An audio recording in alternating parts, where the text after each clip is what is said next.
Hello, everyone. This is Catherine Larange, your host of the My Dead Dragon podcast.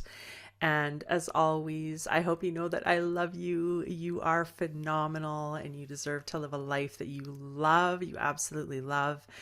And today I'm in conversation with a woman, Debra Jacobs, who's a financial coach. And Debra helps people overcome shame, fear, and overwhelm around money and take action to master their personal finances. So, a single mom by choice, Debra owned and operated a preschool for 18 years.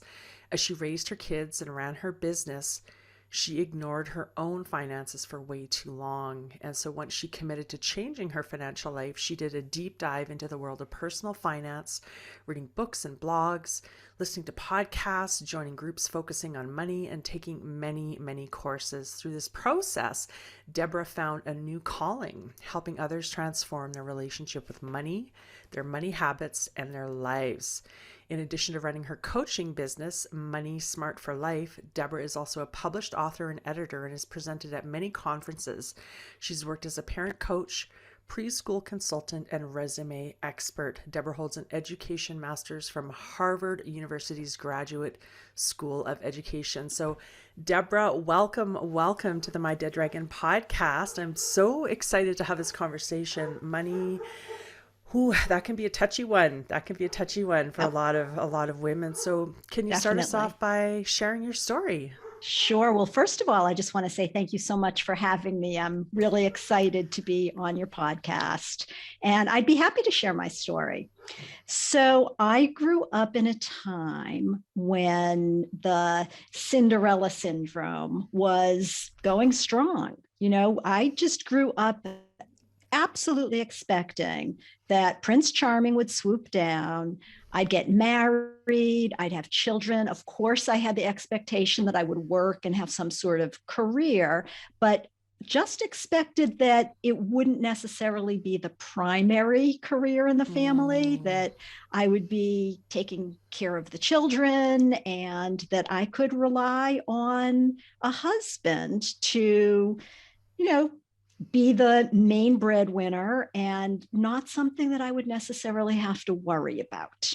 mm, And lo and behold, there I was in my 30s at the end of a relationship and really thinking through my life and what did I want more than anything. And I came to this realization that what I really wanted, even more than the Prince Charming, was the children. I mm, really wanted to be a mother. mm, And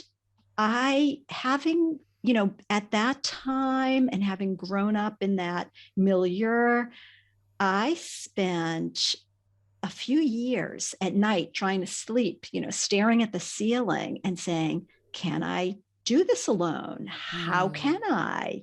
How can I make it work financially? Will I be enough for children? Will I, can mm. I? And really paralyzed for quite a while. And during that time, I started taking some steps. I bought a house by myself, which was something that I would never have expected earlier in my life that I would doing. And again, the night before I closed on the house, I remember being up pretty much all night saying, "Oh my gosh, this is so much money." And who knew that property values in my neighborhood were going to like go way up within the next few years. And Mm. so that house actually has put me in good stead. One of the very few good financial moves I made earlier in my adult life. But anyway, I just wanted kids, and I didn't know how I would do it. And finally, on my 37th birthday, I had a work meeting. We had sort of and I worked at a nonprofit at the time, and we had this annual sort of retreat to think about our goals for the year, what we'd accomplished, all of that. And when it came time for me to talk about my goals for the year, I just blurted out, I'm adopting a child. Wow. And decision made. after Yeah. all of that angst. And they were Mm. very supportive. Thank goodness my family was supportive. And once I made that decision, I just kicked that dead dragon out of the way. And I like to say that the universe opened up and made all Mhm. things possible. And what I mean by that is not that all of a sudden, you know, the seas parted and everything worked out, but that once I made that decision and I shifted my thinking from, oh, I can't, how can I, how is it possible, to I can do this, I just have to figure out how, then I was able to take the actions necessary to make it happen. And a year later, I brought home my first baby. And 4 years later, I went and did it again. So that's sort of the outlines of the story. And I was, as I said, working in a nonprofit at the time. A few years later, I think that one decision, adopting my children, opened up space for me to do many other things in my life. So I wanted my own business and I wanted to work with children and I wanted to spend more time with my daughter. So I ended up opening a childcare program that turned into a preschool that worked very well for our lives for 18 years. And then when the pandemic happened, I closed my preschool and I had this little bug in my ear for quite a while saying that I wanted to be a financial coach. I wanted to help people with money as I started to transform my own life. I just thought it would be so cool to work with other people to make those same kinds of transformations. And so the pandemic, I might have done it anyway. I like to think I would, but the pandemic, as much as it's a horrible thing and would never wish it on anybody, it opened up the space for me to jump in with both feet. Mm. Wow, Deborah, there's like so much gold in your story, so much gold there. And so I want to highlight a couple things that really resonate for me. And one of them is that decision moment. And that's something that I talk about with my listeners, with my clients, that it's the decision, right? And in that decision, when we make those decisions for our life, our whole mindset shifts. So we go Yes, from how can I afford this? How is this possible? Well, I don't have the education. I don't have the this. Like, I can't make this happen. To how do I make this happen? I've decided. And now how do I make it happen? And then, as you absolutely. said, once we decide, the universe rushes to our aid and we start to actually see resources, ideas, opportunities that weren't there before. And so I love that you highlight that. I love that you highlight that.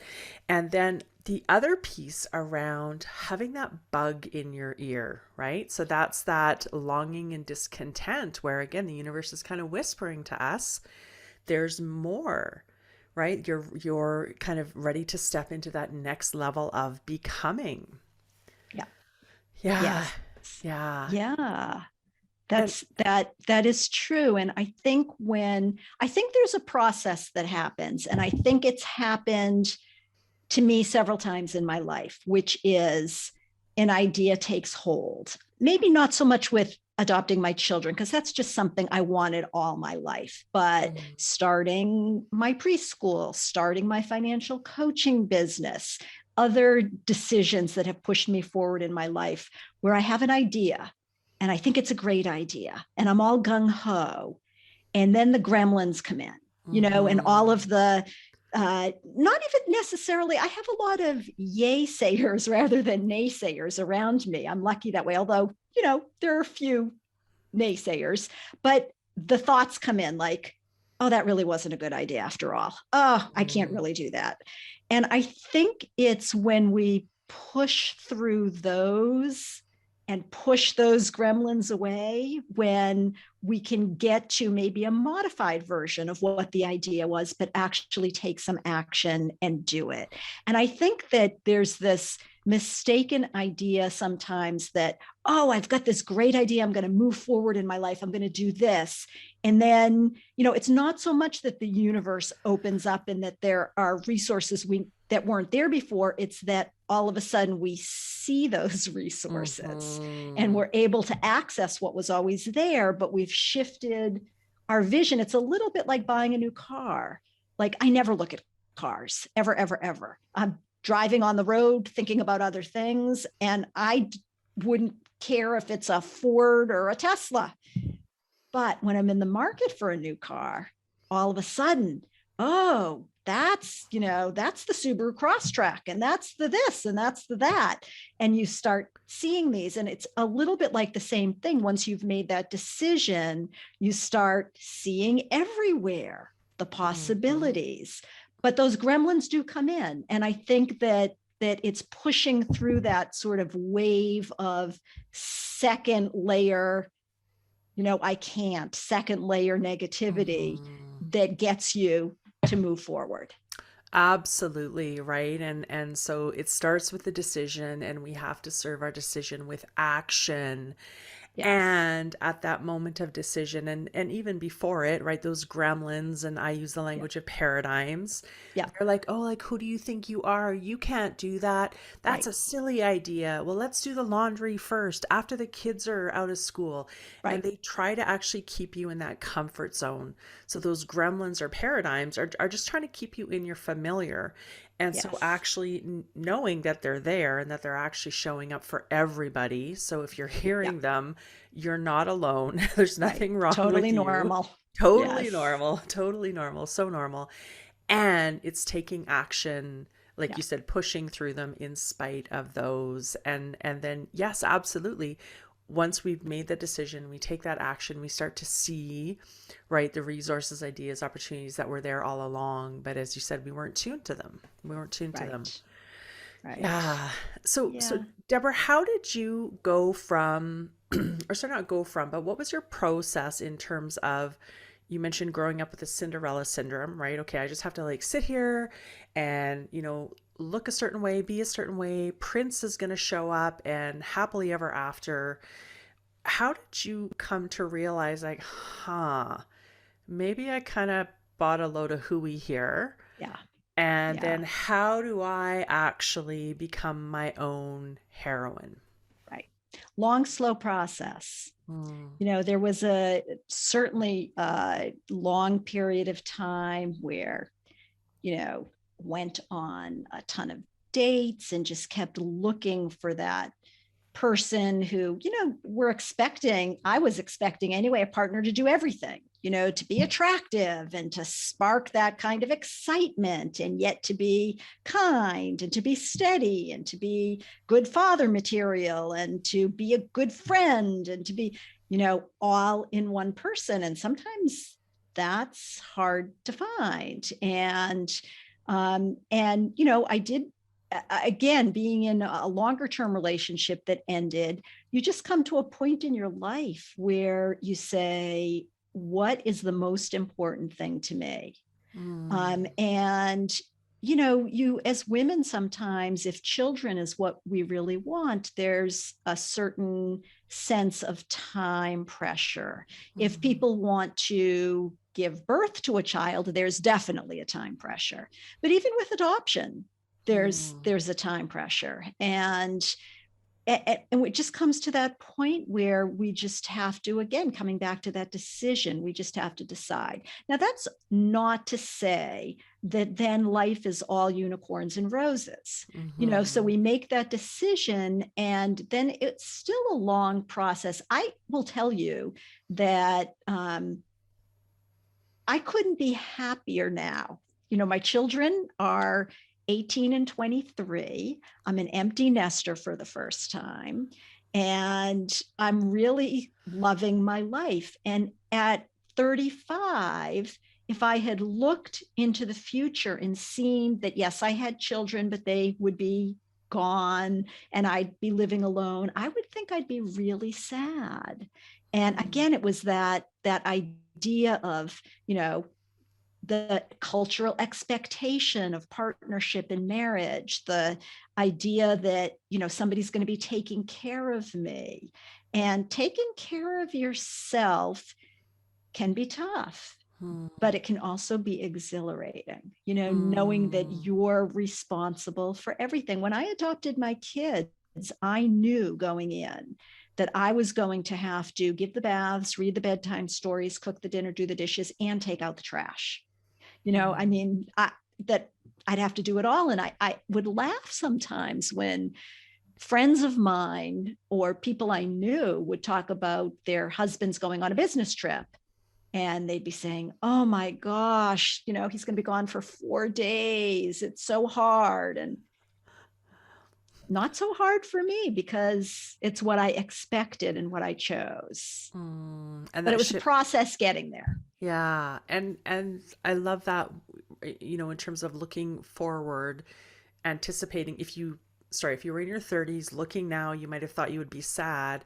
And yet it's a shift in perspective, right? Yes. So the choice to be a single parent, this could be scary or exhilarating. I'm going to choose exhilarating.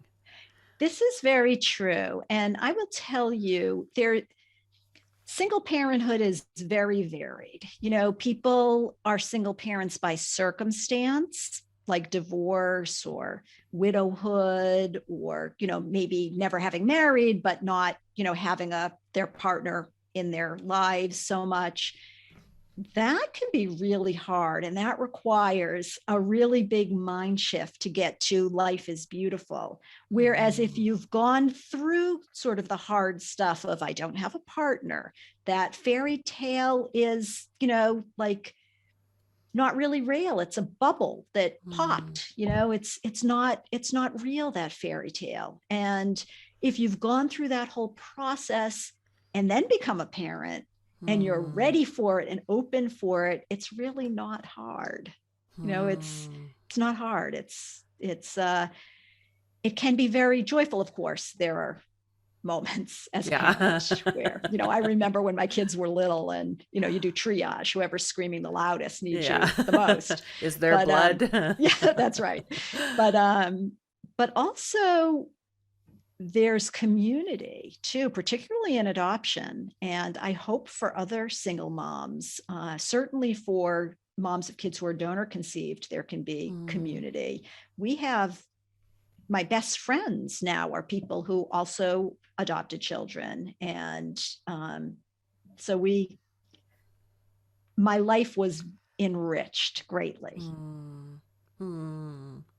So what was that process like for you? You said it was a slow process of really kind of realizing, okay, I'm the one here, right? And so what would you say that looked like? Were there kind of like moments? Were there kind of pivotal things that you did? Was it just a slow unfolding? What did that look like for you? It was hard coming up to that day of decision. And there were definitely tough moments and moments of loneliness and moments of regret and moments of, this is not how my life is supposed to pan out. And these are not the expectations. My life is not living up to the expectations that everybody told me it would live up to, that I had. And that was hard. And I think that coming slowly to like buying my house, for example, that happened before I adopted my children. And that was hard, but not that hard. That was, I just like, I can do this. It's not something that at that time a lot of single women did, but I can do this. It's a good idea. It's financially a good idea, and I can do this. So that was more like dollars and cents and the spreadsheet and all of that. The big one, which was adopting my kids, you can't put on a spreadsheet. I mean, I just knew in my heart that this is what I wanted to do. I wanted to be a parent. And because circumstance led me to this place in my life in my 30s where I really didn't want to start all over meeting somebody. And, when you're trying to meet somebody with the expectation that, come on, hurry up, I got to have kids. Yeah. That puts a damper on the building of a relationship. So, I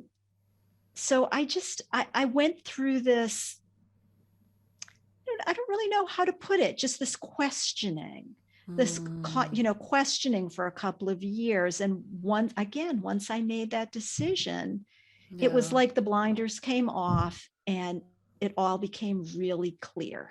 Mm.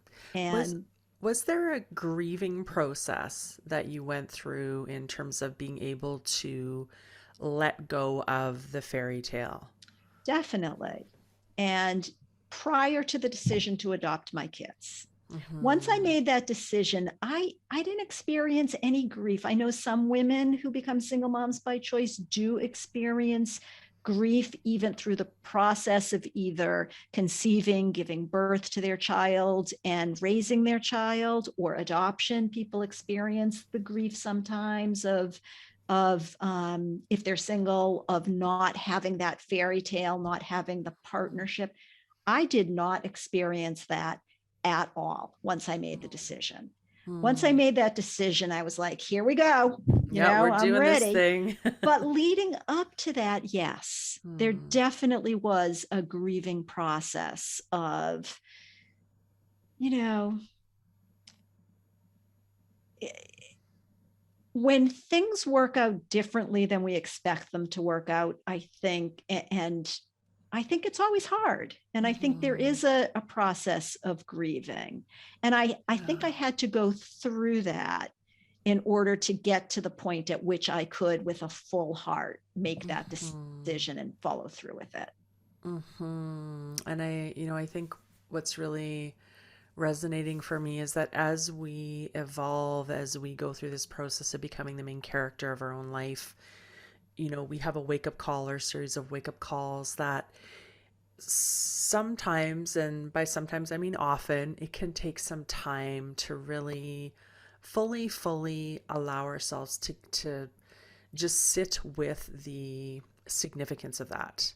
Yeah. And part of that is allowing ourselves to really let go of, to grieve the idea, to grieve a version of ourselves that we thought Mm-hmm. might exist, and to allow ourselves to do that so that there's actually space. We're creating space for who we are now to emerge. Yes. Yes, I agree.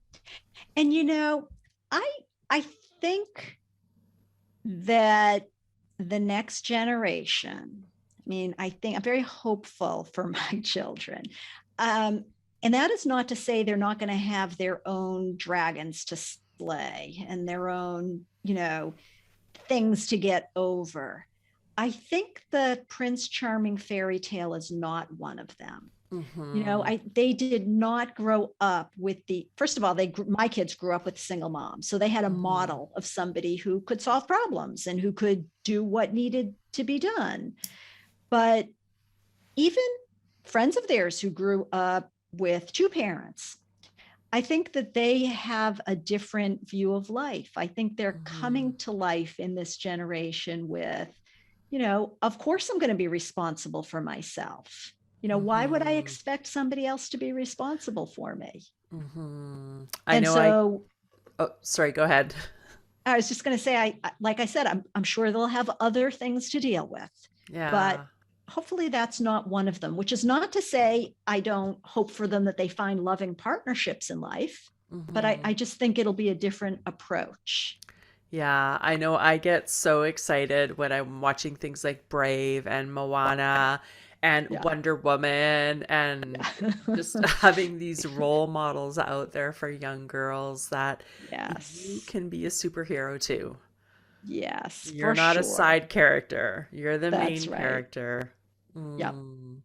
Yep. And so Deborah, tell me how you came to do what you're doing now, the financial, I guess, literacy and coaching and because I think that that's a whole other layer of really becoming the main character of your life, is taking um, responsibility really for your finances. Yes. Yes. Absolutely.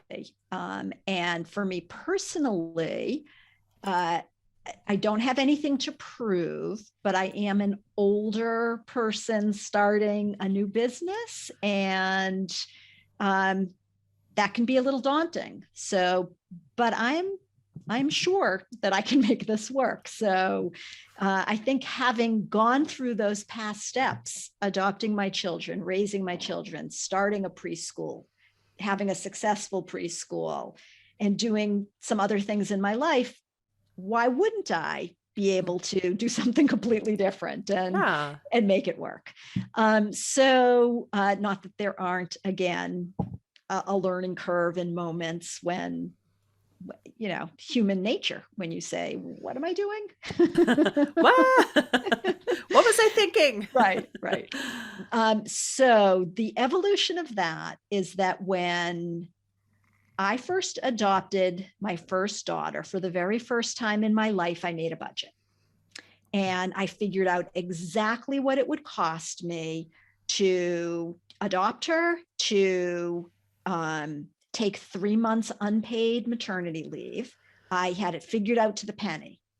And I started doing things for the first time, like looking at where I was spending my money, so no more going to the bookstore twice a week, and instead started going to the library, which is a habit I continue with to this day, and things like that. I just really became conscious of where I was spending my money.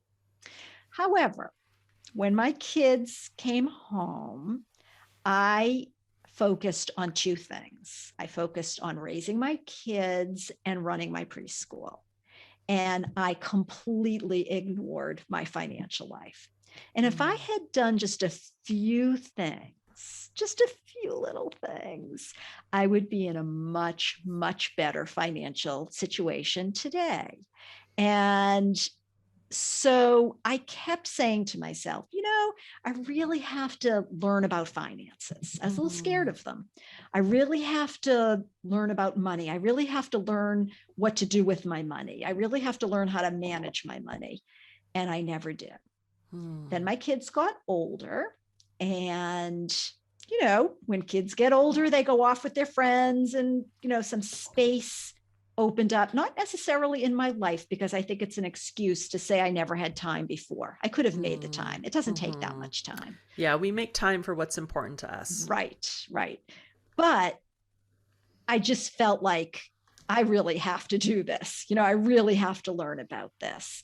And I got introduced serendipitously to the FIRE movement. Are you familiar with the FIRE movement? Oh, isn't that the retire early? Yeah, it's an acronym for Financial Independence, Retire Early. Now, of course, I'm too late for the retire early part, which is fine because I love working. But the financial independence part, now that sounds good. So I started listening to some podcasts and I got interested. And I started reading some books and I got more interested. And I had no idea that personal finance was so fascinating, like so interesting. And I couldn't stop. I just wanted more and more and more. So I read all the books and I joined all the Facebook groups and I listened to all the podcasts and I took a bunch of courses and I started transforming my own. And now I'm still a work in progress, but I started transforming my own financial life. And as I learned more and as I took more steps, like I said, I got this little bug that was like, boy, it would be fun to help people do this. I'd really like to help people do this. This would be, especially single moms. But boy, this would be really fun. So I never did anything about it until the pandemic. Closed my preschool, expecting to open it back up 3 weeks later, as we all did. And of course, that didn't happen. And I just said, now's the time.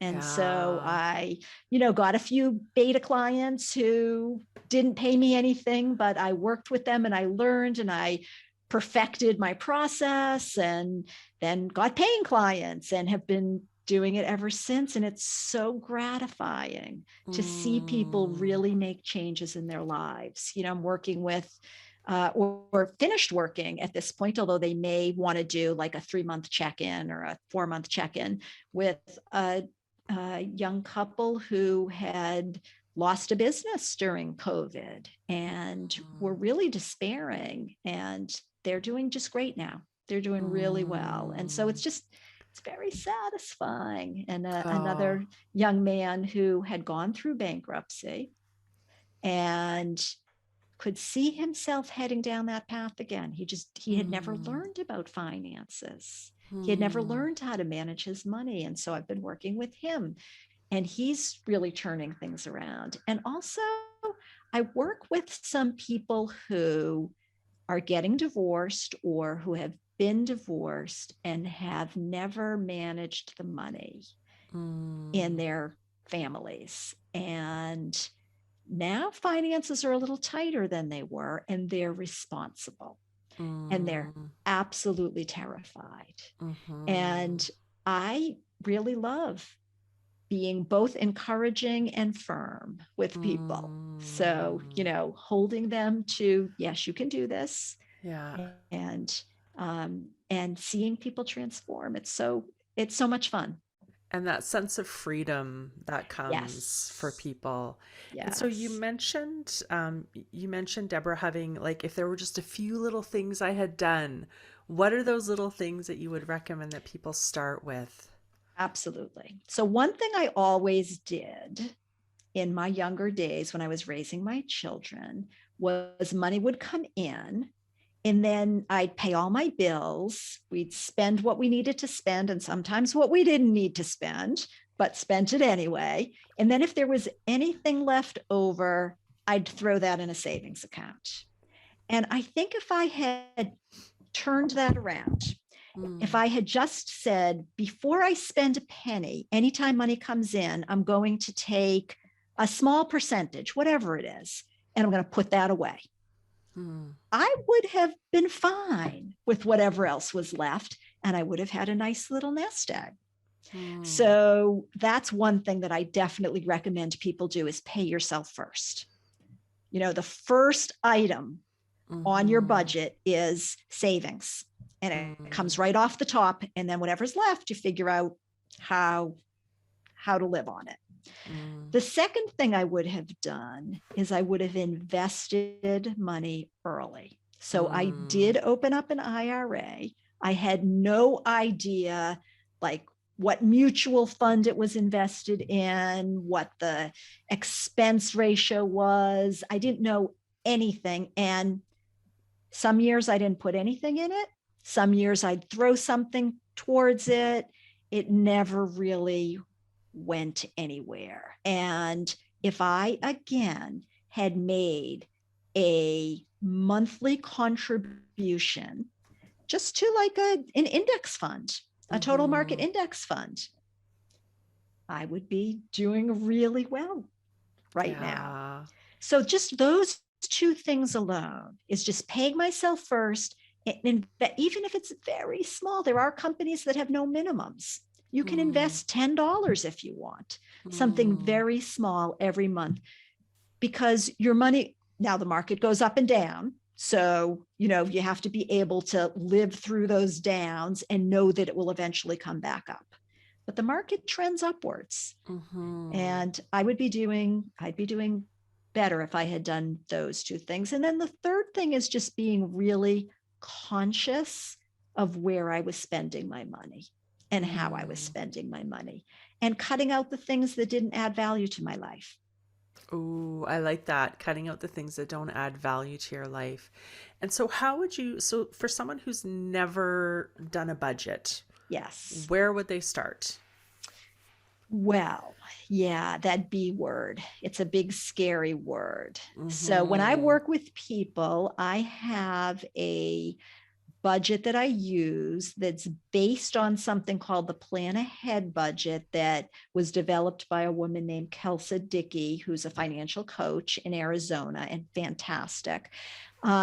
And so that's something that I use with my clients. But if Mm, somebody is just starting out, I would suggest that they first get all of their credit card statements and bank statements and look at them for the past maybe 3 months and mm, figure out where their money's going. That's the first step, mm, is just track for a couple of months just to see where you're spending money. You might be surprised. I was surprised that I had a lot of subscriptions that I didn't even Mm, use. And mm. so I do an audit now every once in a while, is going through everything. And did I sign up for something because I got the free 7-day trial and forgot to, cancel it? And now I'm paying $17.99 a month, something like that. Yeah. But I had a lot of those. So just looking at where your money's going, that's the first step. And then the second step would be to create a few buckets. So Mm, one bucket would be your expenses that are the same every month. We call those fixed expenses. So your rent or your mortgage, if you have a homeowners association fee, your auto insurance, if you pay it monthly, you can put debt. We're not going to talk about debt because that's a whole other conversation. But if you do monthly, like student loan payments that are the same, mm, that could go in that category. That's one bucket. Add that up, figure out how much your fixed expenses are for the month. That's one. The second bucket is your day-to-day expenses. How much are you spending on groceries? How mm, much are you spending on pet food? How much are you spending on gas for the car or bus fare or subway fare or whatever it is? Add up all those expenses and figure out how much you want to spend on those. And maybe when your paycheck comes in, if it comes in every 2 weeks, you can just take that much money out, open up a new account. That's your mm, spending money for those 2 weeks. You can't go over it. mm, mm. That might be a way of doing it where you don't have to eventually track every penny, but you can just say, okay, $565. That's my day-to-day spending amount for these next 2 weeks, or Hmm. $350 or whatever it is. Mm-hmm. And that's all you have to look at. And then the last one is what I like to call expected unexpected. And some Mm. people call it sinking funds. And it just means that we all have expenses that we know are coming up in our lives. They just don't come up every week or every month. They come Mm-hmm. up once in a while. And Yeah. these are things like holiday gifts Mm. and birthday gifts. They're Mm. things like new tires on the car and Mm. oil changes and paying for registration for the car. There are things like taking your dog to the vet. Mm. You're going to have to go at least once a year to the vet and buy the flea stuff and buy the heartworm pills, but it's not something you pay every month. So you add up, figure out what you think you're going to spend for the year on all of those and divide by 12. And then every Mm. month also, you put that much into a savings account. And when one of Okay. those expenses come up, you don't have to scramble. You don't have to put it on a credit card and pay interest. You just take it out of that account and there you go. You've got it. Mm. I love that. That's such a great idea. And so So you those are would kind of actually, simple things that you can do. and so you would recommend that people have actual separate accounts for all of these I items. do. I like Yeah. separate accounts. It keeps things clear and easy. Yeah. Boundaries. Boundaries are Yeah. good. Yeah. Because if you Yeah. mix it all up, it's so easy to just take a little from here and put into there. And, Mm-hmm. yeah. Mm-hmm. And so, Deborah, if you could, so thank you for that. I think that's really helpful information for people really starting out, in terms of really taking charge of their money Yeah. in empowering ways. And so, if you look at your journey and your process, is there any advice you would want to give yourself looking back? It's so easy to say from the standpoint of having done it, to say, Mm-hmm. don't worry, Mm.